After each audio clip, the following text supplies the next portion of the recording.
أستحلفك برب هذا المصحف ما تقلب الشاشة. أستحلفك برب هذا المصحف للمرة الثانية ما تقلب الشاشة وتسحبها. أستحلفك بالعظيم الأعظم الذي يراني ويراك لا تسحب الشاشة ولا تقلبها. اسمع صوت إخوانك المظلومين في غزة، الظروف اللي طلعتنا وخلتنا ننادي عليكم ليل نهار. إحنا إخوانك في قطاع غزة، كان الله بعوننا، صايمين ومحاصرين ومظلومين.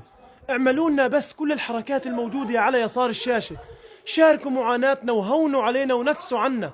ادعمونا وساعدونا، الرابط في البايو، بايبال باسم هاجر، شوف ايه تساعدونا.